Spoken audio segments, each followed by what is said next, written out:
거룩하신 주님의 이름으로 여러분께 이 말씀을 드립니다. 제목에서 보여드린 것처럼 오늘 시작은 에케호모라는 말로부터 좀 시작해 보겠습니다. 이 에케호모라는 말은 라틴어입니다. 제가 오늘 지금 요한복음을 97번째 설교를 하고 있는데, 여기까지 오는 동안에 이 라틴어 제목으로 설교를 한 적이 있습니다. 기억나십니까? 요한복음 13장으로 설교할 때에 70번째였는데 쿼바디스라는 제목으로 설교를 한 적이 있습니다. 당신은 어디로 가십니까? 그러니까 여기 도미네를 붙여서 주여 어디로 가십니까? 라는 그 문구였는데, 쿼바디스라는 라틴어를 한번 소개한 적이 있고, 오늘 다시 한번 에케호모라는 라틴어를 소개하면서 말씀을 드리려고 합니다. 이 에케호모라는 말은 보라 이 사람이다 라는 의미입니다. 보라 이 사람이다, 또 이 사람을 보라, 이렇게도 이해할 수도 있겠습니다. 요한복음 19장 본문과 관련된 표현인데, 이 표현을 제목으로 하는 그림들이 참 많이 존재한다는 것을 살펴보면 아실 겁니다. 에케호모라는 그림이 얼마나 많은지 몰라요. 몇 개만 소개해 보면, 이게 1500년에 그려진 그림입니다. 안드레아 만테이아라는 사람이 그린 그림인데, 참 이 그림에 예수님 양쪽 옆에 있는 사람들 표정을 보세요. 얼마나 화가 나 있습니까? 그런 그림인데, 이게 이제 제목이 에케호모다 이런 말입니다. 보라 이 사람이다 라는 제목이에요. 이런 그림도 있습니다. 1605년의 그림인데, 카라바지오라는 사람이 그린 그림이에요. 예수님께서 빌라도 관정에서 끌려 나오는 그 모습을 지금 그리고 있는 것입니다. 또 이런 그림도 있습니다. 1500년대 후반부 그림인데, 타이션이라는 사람이 그린 그림인데, 다 예수님과 관련된 그 모습인 것입니다. 이거 말고도 에케호모라는 제목의 그림은 이렇게나 많습니다. 다 에케호모입니다. 보라 이 사람이다, 보라 이 사람이다 하면서 예수님을 그리고 있는 그림들이 많이 있습니다. 근데 이 에케호모라는 제목의 그림 중에 단연 유명한 그림은 바로 이 그림입니다. 한 번씩은 아마 보셨을 거라고 생각이 들어요. 스페인 화가인 엘리아스 가르시아 마르티네즈라는 사람이 1930년에 그린 그림입니다. 스페인의 사라고사 보르하라는 곳에 있습니다. 멀시 철치, 자비교회의 성전의 벽화입니다. 석회로 된 곳에 그려진 그림, 그러니까 프레스코의 그림인데, 근데 이게 왜 유명하냐면 1930년에 그려진 이 그림이 자꾸 시간이 지날수록 훼손이 되는 거예요. 이렇게 훼손이 된 겁니다. 이제 보이시죠, 그죠? 이게 너무 많이 훼손이 된 거예요. 그러니까 교회도 안타까워하고 이걸 보는 사람도 안타까우니까 이거를 좀 복원해야 되겠다라고 이제 복원의 노력을 기울이게 됐는데, 근데 이 복원이 너무 우스꽝스럽게 된 겁니다. 어떻게 됐냐면 이렇게 되어버린 것이죠. 이렇게 된 겁니다. 세실리아 히메네스라고 하는 여성이 복원을 했는데, 나이가 80대입니다. 80대 분이 그림을 잘 그렸다고 하는데, 아마 이 벽에다 그리는 그림이는 좀 익숙치 않았던 것 같습니다. 그래서 이렇게 돼버린 거예요. 그래서 사람들은 비꼬기 시작하는 겁니다. 에케호모라는 말은 이제 라틴어인데, 호모 대신에 모노를 쓴 겁니다. 이 모노라는 말은 스페인어로 원숭이거든요. 그러니까 보라 이 원숭이다, 이 원숭이를 보라, 이렇게 이제 조롱하기 시작한 겁니다. 영국 언론인 가디언지는 이렇게 보도를 했어요. 2012년 8월 24일자 기사인데, 말 프레스코라고 했습니다. 잘못된 프레스코다, 그렇게 하면서 botched 에케호모라고 했어요. 엉망진창인 에케호모다, 망가진 에케호모다, 이렇게 기사 제목을 뽑은 거죠. Restoration Woman, 그러니까 복원 작업하는 그 여성이 has anxiety attack이란 거예요. 이 불안 강박 증세를 보인 거다, 이제 그렇게 얘기를 하는데, 그러면서 그림 세 개를 다 연달아 보여주는 거죠. 맨 왼쪽의 그림이 훼손됐다가 복원된 것이 이렇게 엉망으로 복원을 해놨다라고 이제 그렇게 얘기하는 겁니다. 이렇게 엉망으로 복원해 놓은 거에 대한 패러디물들이 이렇게 많이 나타나게 돼요. 제가 일부 예배 때 설교하고 나니까 그 패러디물을 요즘은 밈이라고 한다라고 하는데, 밈들이 많은 거죠. 레오나르도 다빈치의 최후의 만찬을 이렇게 그려놓은 겁니다. 이렇게 하고요, 브라질의 예수상이 있지 않습니까? 예수상도 이렇게 바꿔놓은 것이죠. 또 레오나르도 다빈치의 모나리자 그림도 이렇게 바꿔놓기도 하고, 또 뭉크의 절규도 이렇게 바꿔놓기도 합니다. 한마디로 조롱하는 겁니다. 보라 이 사람이다라고 거기에 대상이 되는 예수님의 얼굴을 그걸 가지고 이제 조롱하는 그 여러 가지 패러물들이 이렇게 나타나게 된 것이에요. 제가 이 말씀을 왜 드리냐면 여러분, 이 말씀이 오늘 우리가 주목하는 말씀이 그 비웃음의 대상이 아니거든요. 성경의 모든 말씀이 그렇지만 특히 이 에케 호모라고 하는 이 말씀은 사람들의 비웃음의 대상이 될 만한 그런 표현이 아닌 것입니다. 이 표현이 무엇을 의미하는지 꼼꼼하게 본문을 살펴보면서 오늘 메시지에 접근하고자 합니다. 빌라도와 유대인들은 이 표현을 말하고 들으면서도 그 의미를 몰랐습니다. 그러니까 이 빌라도와 유대인들 같지 않게 우리는 그 의미를 잘 알기 위해서 말씀에 집중하시면 좋겠습니다. 본문을 보시면 십자가로 향하시는 예수님에 대해서 계속해서 말하고 있습니다. 우리가 그 본문을 굉장히 좀 잘게 쪼개서 보고 있는데, 지난 시간에는 예수님에 대한 판단들을 우리가 살펴봤어요. 빌라도는 예수님을 무시하는 판단을 했습니다. 그래서 그냥 죄가 없다고 그렇게 얘기했고, 유월절 전례를 언급하면서 예수님을 놓아주려고까지 했습니다. 그랬을 때에 이 반발한 유대인들은 예수님 대신에 바라바를 선택하는 그런 판단을 했습니다. 그리고 빌라도는 예수님께 채찍질을 행했고, 로마 군인들은 예수님을 여러 가지로 조롱했습니다. 가시관을 씌우고 자색 옷을 입히고 그리고 뺨을 때리는 그런 여러 가지 조롱의 모습을 보였다, 이런 말이죠. 이런 내용으로 제가 강조했던 것은 예수님에 대한 잘못된 판단을 멈춰야 된다는 거죠. 빌라도, 유대의 사람들, 그리고 로마 군인들이 행했던 그 잘못된 판단을 멈추고 올바른 판단으로 예수님께서 기뻐하시는 그런 신앙생활을 해야 된다는 것이 지난 시간의 강조점이었습니다. 오늘 본문은 계속 이어집니다. 4절 5절을 보세요. 빌라도가 유대인들한테 말하는 내용인데 이렇게 시작합니다. 빌라도가 다시 밖에 나가서 말하되, 그랬어요. 다시 밖에 나갔다. 저랑 같이 요한복음 18장부터 쭉 이어서 보신 분들은 이게 벌써 세 번째란 걸 아실 것입니다. 지금 가야바가 밤입니다. 밤에 예수님을 빌라도에게 보내버렸습니다. 그리고 나서 지금 빌라도를 상대하면서 유대인들이요, 빌라도가 세 번이나 관정 밖으로 나왔다는 거죠. 18장 29절에 그러므로 빌라도가 밖으로 나가서 말했다는 거 아닙니까? 유대인들이 유월절 음식을 먹으려고 안 들어오니까 나갔어요. 또 38절 하반절에 보시면 이 말을 하고 다시 유대인들에게 나가서 진리가 무엇인지 깨닫지 못한 상태, 예수님과 대화를 한 다음에 또 밖에 나갔지 않습니까? 그리고 또 예수님을 채찍질한 다음에 다시 밖에 나가서 말했다고 세 번이나 나가는 그런 모습을 보입니다. 보라, 이 사람을 데리고 너에게 나오나니, 그랬습니다. 여기서 이 사람은 누구입니까? 예수님을 말하잖아요. 예수님을 데리고 너에게 나오나니 내가 그에게서 아무 죄도 찾지 못한 것을 너희로 알게 하려 함이로다. 예수님을 끌고 옵니다. 그러면서 아무 죄도 찾지 못한 것을 알게 하려고 데리고 갔다. 이게 무슨 말일까요? 유대인의 왕이라고 로마의 위협이 된다고 고발했는데, 너희들이 그렇게 고발했는데 나는 그렇게 생각하지 않는다. 그걸 보여주려고 지금 이렇게 끌고 와서 얘기한다, 이런 말입니다. 전혀 위협이 되지 않는다, 그런 얘기예요. 계속 이어집니다. 이에 예수께서 가시관을 쓰고 자색 옷을 입고 나오시니, 그랬습니다. 지금 로마 군인들이 한 모습들을 아시죠? 그 모습 그대로 나오셨습니다. 왜 이걸 보여줄까요? 아무 힘도 쓰지 못하는 존재라는 것을 보여주려고요.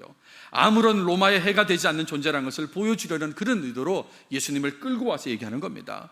너희들은 유대인의 왕이라고 죽이라고 그러는데, 로마의 위협이 된다고 하는데 이런 모습이 어떻게 위협이 되냐고, 우리가 채찍질하면 맞고 가시관 씌우면 씌운 대로 있는 이런 모습이 어떻게 우리에게 위협이 되겠느냐 보여주면서 얘기하는 거예요.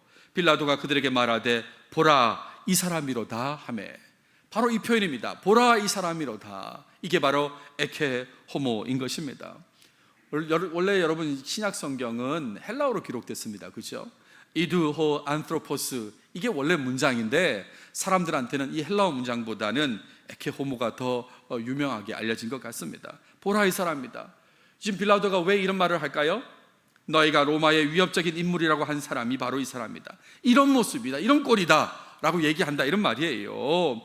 아무 위협도 되지 않는다는 것을 내가 지금 너희한테 보여주고 있다. 이게 무슨 위협이 되겠냐고. 그러니까 나는 풀어주려고 하는데 왜 너희들은 자꾸 바라바 얘기를 하냐, 지금 그런 얘기인 것이죠. 6절에 보시면 이어지는 유대인들과 빌라도의 반응이 계속 나옵니다. 대제사장들과 아랫 사람들이 예수를 보고 소리질러 이르되 했습니다.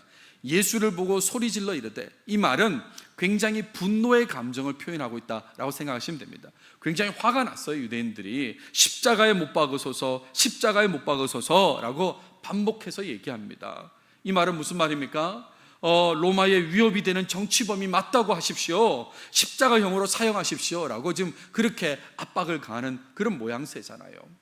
여기서 질문이 하나 생깁니다. 왜 유대인들은 분노의 감정 속에 있었을까요? 왜 화가 났을까? 지금 이 빌라도가 아무런 예수란 사람은 위협이 되지 않는다라고 보여줬을 때 왜 유대인들은 화가 나 있었을까? 라고 하면 두 가지로 생각할 수 있는데, 하나는 계속된 예수님에 대한 적대감인 것입니다. 예수님에 대한 적대감이 계속돼요. 우리가 지금 요한복음을 매우 짧게 지금 끊어서 보고 있지만, 지금 18장부터 19장에 오는 이 상황은 하룻밤 사이에 지금 일어난 일이지 않습니까? 겟세마네 동산에서 잡혀서 지금 이동하는 상황, 그래서 안나스 가야바를 거쳐서 지금 빌라도에게 온 상황이기 때문에 지금 유대인들이 가지고 있는 지금 적대감, 예수에 대한 적대감은 계속 유지되고 있는 거거든요. 그러니까 이 적대감 속에서 지금 표출된 분노다라고 할 수 있는 거고, 또 하나는 빌라도가 자신들을 조롱한다고 생각했습니다.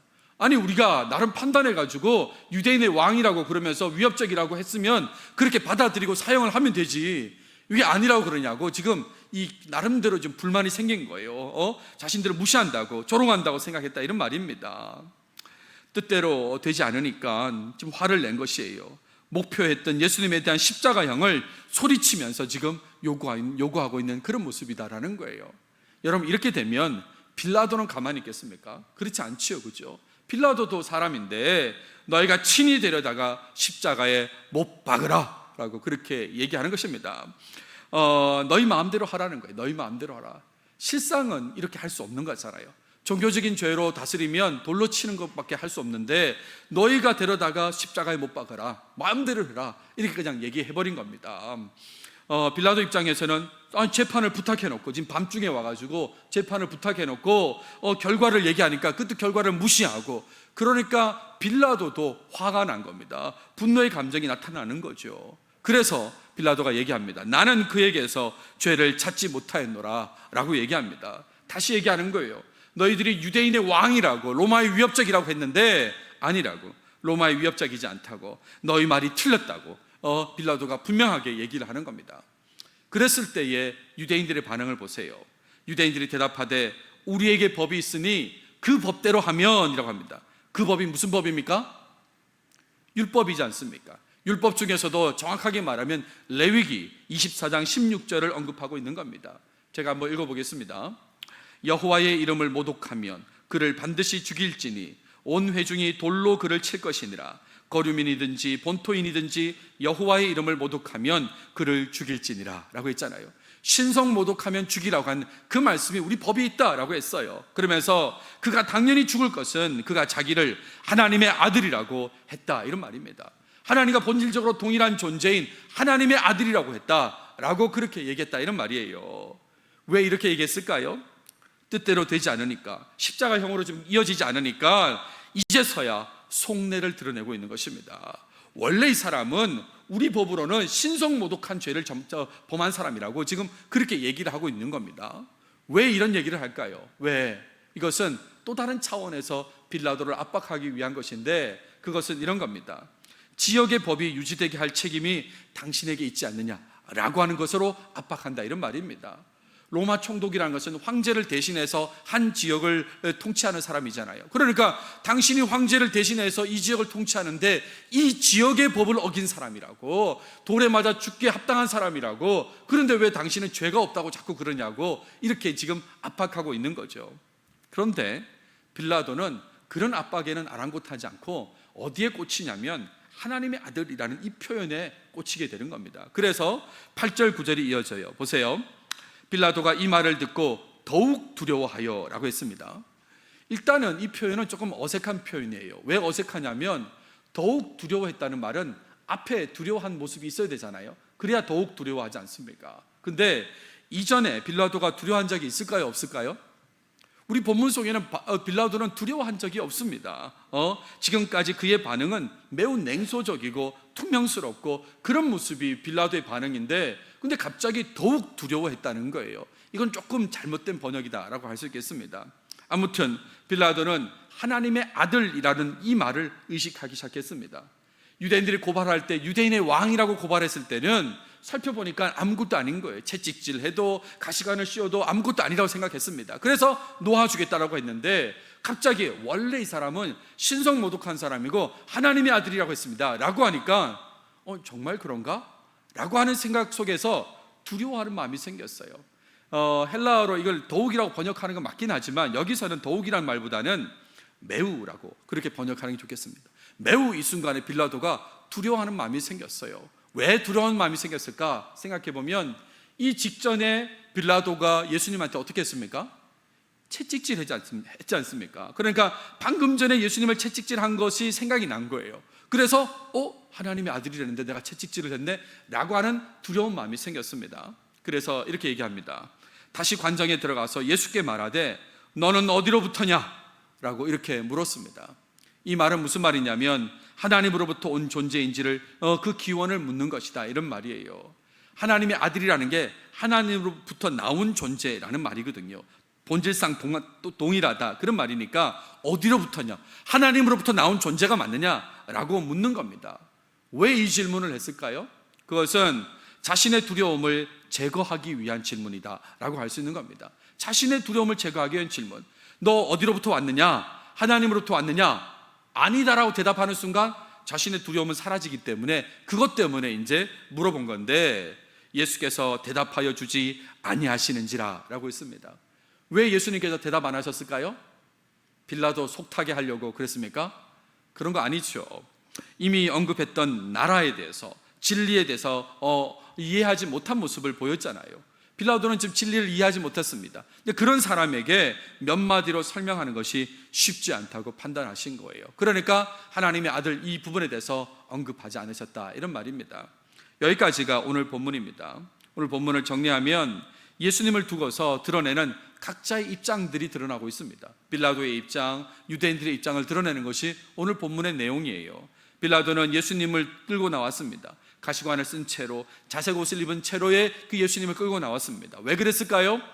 로마의 위협적인 존재가 아니란 것을 밝히기 위해서, 유대인들 너희들이 틀렸다고 그렇게 하기 위해서 예수님을 끌고 나왔습니다. 유대인들은 십자가에 못 박으라고 요구했습니다. 왜 그랬습니까? 여전히 가지고 있는 예수님에 대한 적대감, 그리고 빌라도가 우리를 무시한다고 생각했기 때문에 십자가에 못 박으라고 그렇게 압박을 행했습니다. 이에 대해서 빌라도가 화를 냈다고 그랬죠. 재판을 부탁해놓고 결과를 받아들이지 않는 모습에서 너희 마음대로 하라고 그렇게 화를 냈을 때에 유대인들은 신성모독죄를 얘기하는 겁니다. 속내를 얘기하는 거죠. 원래는 신성모독한 사람이다 라고 얘기를 했습니다. 이에 대해서 빌라도는 매우 두려워하는 감정을 가졌고 또 사실을 확인하려고 했다고 했어요. 하지만 예수님께서는 대답하지 않으셨다는 것이 오늘 본문의 내용입니다. 오늘 본문에 등장하는 빌라도와 유대인들은 모두 다 예수님과 관련해서만 말하는 사람들입니다. 오늘 본문을 보십시오. 유대인들, 빌라도 모두가 다 예수님과 관련된 얘기만 하는 사람들이다 이런 말이에요. 그런데 실상은 자기 입장, 자기 감정에만 충실한 상태로 말하고 있는 거예요. 모든 얘기가 다 예수님과 관련된 얘기인데 자세히 놓고 보면 다 자기 입장, 자기 감정에만 충실한 상태로 말하고 있다 이런 말이에요. 일단 빌라도는 유대인들의 고발 내용이 크게 문제가 되지 않는다라고 했습니다. 위협적이지 않다고, 유대인들 너희들 틀렸다고 지금 그 얘기하는 데 집중하고 있습니다. 그 얘기를 하는데 예수님에 대해서 얘기는 하긴 하지만 자기 입장을 얘기하는 데만 집중한다 이런 말이죠. 그리고 유대인들이 자기 말을 듣지 않는 것에 대해서 화를 내기도 했고 또 이 하나님의 아들이라는 표현에 대해서 두려워하기도 하는 그런 모습을 보이는 게 이 빌라도의 입장 모습이다 이런 말이에요. 유대인들은 어떻습니까? 예수님을 얘기합니다. 하지만 예수님에 대한 적대감을 계속해서 드러내고 있습니다. 십자가에 못 박으라고요. 그리고 그 빌라도의 무시에 화를 내기도 하고 또 신성모독 관련해서 속내를 드러내기도 합니다. 예수님에 대한 얘기를 하지만 자신의 입장 그리고 그 감정만 드러내는 것이 유대인들의 모습이다 이거죠. 하나님이신 예수님께 제대로 주목하고 관심을 가지는 사람들은 아무도 없었다 이런 말입니다. 예수님에 대해서 계속해서 얘기는 하는데 그런데 예수님께 정작 주목하는 사람은 없었다 이런 말입니다. 이런 상황에서 빌라도의 입을 통해서 언급된 말이 바로 에케 호모다 이런 말이에요. 이런 상황에서 빌라도의 입을 통해 말한 것이 에케호모, 보라 이 사람이로다, 이 사람을 보라고 한 이 말이다, 이런 얘기예요. 빌라도 입장에서는 별것 아니란 것을 드러내는 말이지 않습니까? 이게 유대인의 왕이야, 이 사람을 보라고 그렇게 한 말이지만, 여러분, 이 에케호모란 말은 그런 뜻이 아닌 것입니다. 매우 무거운 의미가 들어있는 그런 표현인 것이에요. 여러분, 우리가 지금 요한복음을 19장까지 왔습니다. 97번째 제가 지금 설교를 하고 있는데, 이게 어떤 의미겠습니까? 어떤 의미일까요? 1장을 한번 떠올려 보십시오. 실제로 이 말은 예수님께서 말씀이 육신이 되신 하나님이심을 드러내는 그런 표현인 것입니다. 보라 이 사람이다, 사람이라고, 하나님이신데 말씀이신 그분이 인간이 되셨다고요, 육신이 되셨다고, 이 사람이라고 그렇게 얘기한다, 이런 말이에요. 하나님이신 예수님, 말씀이 육신이 되신 예수님, 그걸 표현하는 것이 바로 에케호모다, 이 말입니다. 에케호모. 사람이 되신 예수님, 하나님이신 예수님을 두고 말하면서, 그것도 보라라고까지 하면서 제대로 보지 못하고 자기 입장, 자기 감정만 드러내는 모습, 이 모습을 빌라도와 유대인들이 지금 보여주고 있다, 이런 말입니다. 하나님이신 예수님을 옆에 두고서 감정적으로 이기려고만 하는 모습이 얼마나 어리석은 모습입니까?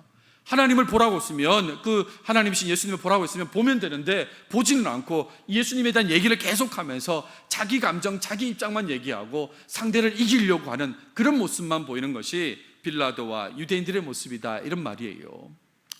이런 내용으로 적용적으로 말씀드리고 싶은 건 이겁니다.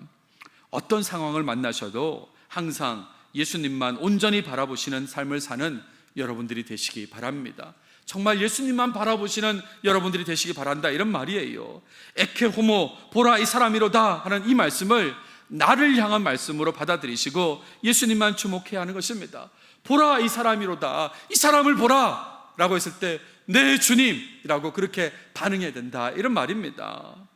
입장, 감정 없는 사람이 어디 있습니까? 어떤 사안에 대해서 입장이 없고 감정이 없는 사람이 어딨냐, 이런 말이에요. 하지만 우리의 관심은 항상 예수님이어야 된다, 이런 말입니다. 예수님을 바라보고 우리의 관심이 예수님이어야 된다, 이걸 꼭 기억하시면 좋겠어요. 많은 신앙인들이 본문에 나오는 빌라도와 유대인들처럼 살아간다는 것을 인지하지 못하고 있습니다. 많은 신앙인들이 나는 저 빌라도 같지는 않아, 나는 저 유대인들 같지는 않아 라고 생각한다, 이런 말이죠. 본인이 유대인처럼 지금 빌라도처럼 살아가고 있는데도 그렇게 인지하지 못하고 살아가고 있다, 이런 말입니다. 예수님에 대해서 말하며 살아갑니다. 빌라도와 유대인들도 예수님에 대해서 말했지 않습니까? 우리도 그렇게 말하고 살아간다, 이런 말이에요. 대화 속에서 예수님을 얘기하고, 기도 속에서도 예수님을 이야기하고, 찬송 가사 속에서도 예수님을 말합니다. 계속해서 언급하고 있습니다. 하지만 하나님이신 예수님께 집중하지 않고 자신의 입장, 자신의 감정에만 집중하는 모습을 보인다, 이런 말이죠.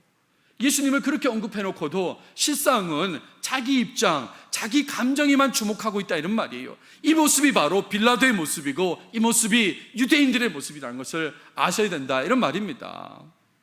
그러다 보니까 예수님 말씀을 알고 있고 언급도 하지만 순종하지 않는 모습을 보이는 거예요. 예수님을 제대로 주목하지 않고 그냥 예수님을 계속 언급하다 보니까 예수님 말씀을 알고는 있지만 순종하지 않는 모습을 나타낸다, 이런 말입니다.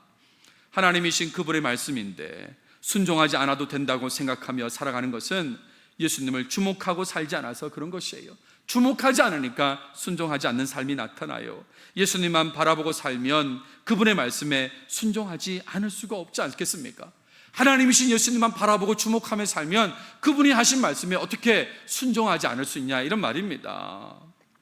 요즘 학교 교실 분위기는 제가 잘 모릅니다. 뉴스를 통해서 학생들의 인권이 많이 높아졌다는 것을 알게 되는데, 저 때를 생각하면 학교 교실의 쉬는 시간 모습을 한번 생각해 봅니다. 그러면 온갖 소음이 발생되는 시간입니다. 쉬는 시간이 되자마자 아이들은 움직이는 모습들 나타나고, 장난치기도 하고, 장난 속에서 다툼이 나타나기도 하고, 아무튼 조용하지 않는 시간이 쉬는 시간이에요. 쿵닥쿵닥 여러 가지 소리들이 막 나타나는 게 이 쉬는 시간인데, 그런데 쉬는 시간 마치는 종이 울리지도 않았음에도 불구하고 어떤 아이 입에서 선생님 라고 하고 외치는 이 소리가 들리면 어떻게 됩니까? 순간 교실은 급 안정, 급 정숙을 갖추는 모습이 되는 겁니다. 아무 소리도 없어지는 게 아니라 소리가 급 줄어든다, 이런 말이죠. 급 줄어들고 급 안정, 급 정숙으로 간다, 이 말입니다. 그러다가 진짜 선생님이 나타나시면 완전히 더 안정되고 정숙한 모습을 보이게 되는 거거든요. 왜 그럴까요? 저만 다닌 학교가 이렇습니까? 아니잖아요. 그렇잖아요. 완전히 조용해지거든요. 왜 그랬을까? 선생님이 어떤 분인지 알기 때문에 그런 거죠. 그리고 그 선생님을 지금 바라보고 있기 때문에 그런 겁니다. 바라보고 있으니까. 그러니까 함부로 이 시간에 지금 선생님이 없는 것처럼 행동하는 것은 곤란하다, 이런 말이죠. 제가 무슨 얘기 하려고 그러냐면, 우리의 신앙생활 가운데 예수님께서 안 계신 순간이 있었을까요? 우리가 신앙생활, 나 몇십 년 신앙생활 했어요 할 때 그 신앙생활 기간 속에 하나님, 예수님께서 안 계신 적이 있었냐, 이런 말입니다. 쉬는 시간이라고 밖에 나가신 적이 있으셨냐, 이런 말이에요. 없었어요. 늘 함께 하셨다, 이런 말입니다. 하나님이신 예수님께서는 항상 우리와 함께하고 계셨습니다. 그러니까 예수님께서 어떤 분이신지 바로 알고 우리는 그분만 바라보기만 하면 되는 거예요. 그분만 바라보면 우리 삶이 달라질 수밖에 없는 것입니다. 예수님 무시하면서 자신의 입장, 자신의 감정만 말할 수는 없을 거예요. 예수님을 지금 바라보고 있는데, 함께하고 계신 예수님을 바라보고 있는데도 불구하고 내 입장은 이렇습니다, 내 감정은 이렇습니다라고 예수님 무시하면서 말할 수 있겠냐, 이런 말이에요. 제가 최근에 새벽 예배 때 시편을 다루고 있는데, 특별히 지난주에 다룬 시편은 제 속에 많이 남아 있습니다. 계속해서 이게 이 말씀이었구나 를 다시 한번 깨닫게 되는데, 시편 57편이에요. 시편 57편. 익숙한 찬양의 가사를 제공하는 본문으로 유명한 시편이 바로 시편 57편입니다. 57편 7절의 가사를, 그 내용을 보세요. 하나님이여, 내 마음이 확정되었고 내 마음이 확정되었사오니 내가 노래하고 내가 찬송하리다, 뭐 이런 내용이 나옵니다. 이런 내용을 바탕으로 만든 유명한 찬양이 있어요. 오 주여, 나의 마음이 주께로 정해졌으니 나는 주 찬양하리라, 뭐 이런 찬양이 있습니다. 우리에게 너무나 익숙한 찬양이고 그것의 배경이 되는 것이 시편 57편입니다. 특히나 이 시편 57편은 사울을 피해서 다윗이 굴에 숨어있던 상황과 관련된 노래입니다. 정말 언제 죽을지 모르는 그런 상황에 몰려있을 때에 만든 노래가 지금 이 노래다, 이런 말이죠. 그런데 여러분, 시편 57편을 전체적으로 볼 때 강조점으로 파악되는 것은 반복된 내용이라는 것을 알게 돼요. 11구절로 이루어진 이 찬양인데 이 반복된 내용이 나옵니다. 5절에 보세요. 하나님이여, 주는 하늘 위에 높이 들리시며 주의 영광이 온 세계 위에 높아지기를 원하나이다 라고 했고, 이 똑같은 내용이 11절에 또 나옵니다. 하나님이여, 주는 하늘 위에 높이 들리시며 주의 영광이 온 세계 위에 높아지기를 원하나이다. 한 글자도 틀림없이 똑같은 내용을 5절에서 11절에서 반복하고 있다, 이런 말이죠. 그러니까 누가 봐도 이 내용이 강조점이구나 하는 것을 알 수 있는 겁니다. 죽음의 위협 속에서도 건지실 하나님을 찬양할 뿐만 아니라, 내 마음이 확정되었다고 하나님을 찬양하겠습니다 할 뿐만 아니라, 더 중요한 건 하나님께서 높아지시기를 원한다는 거예요. 그 죽음의 상황에서도 하나님 높아지기를 원합니다, 주의 영광이 하늘 위에 높아지기를 원합니다 라고 했던 것이 이 시편 57편의 핵심이다, 이런 말이에요. 이게 바로 하나님만 바라보는 사람의 모습인 것입니다. 이 얘기하려고 하는 거다, 이런 말이에요. 시편 57편을 보면서 또 이 요한복음 19장 말씀을 설교를 준비하면서 이렇게 연결되는구나, 하나님만 바라보는 사람의 모습이 이런 거구나 라는 것을 알게 되었습니다. 우리 인생의 목적이 현실의 문제를 해결하는 게 아니지 않습니까? 나 지금 이런 문제가 있는데, 재정적인 문제, 건강의 문제, 이런 문제를 해결하는 게 우리 인생의 목적은 아니지 않습니까? 그게 목적이라면 너무 안타까운 거죠. 우리 인생의 목적은 하나님께서 높아지는 것이지 않습니까? 그렇지 않습니까? 하나님께서 나를 통해서 높아지는 거, 그게 바로 우리 인생의 목적이 아니냐, 이런 말입니다. 하나님만 바라볼 때에 가능한 것이에요. 하나님만 바라볼 때에 이 제대로 된 인생의 목적을 가지고 살아가게 된다, 이런 말입니다. 근데 하나님 바라보지 않으면 어떻게 됩니까? 내 현실의 문제에 집중하게 되고 내 입장, 내 감정만 계속해서 얘기하게 되는 것입니다. 오늘 제목이 에케 호모입니다. 보라, 이 사람이로다. 적어도 아마 이 제목은 이번 한 주는 잊어버리지 않을 거라고 생각하는데, 에케 호모 계속해서 떠올리시기 바랍니다. 말씀이 육신이 되신 하나님이신 예수님을 제대로 바라보시면서 살아가시는 여러분들이 다 되시길 바랍니다. 내 입장, 내 감정 드러내기보다 예수님께만 주목하며 살아야 된다는 거 꼭 기억하시고 실천해 보십시오. 그렇게 살면 예수님만 위해서, 예수님만 높아지시도록 살아가게 될 것입니다.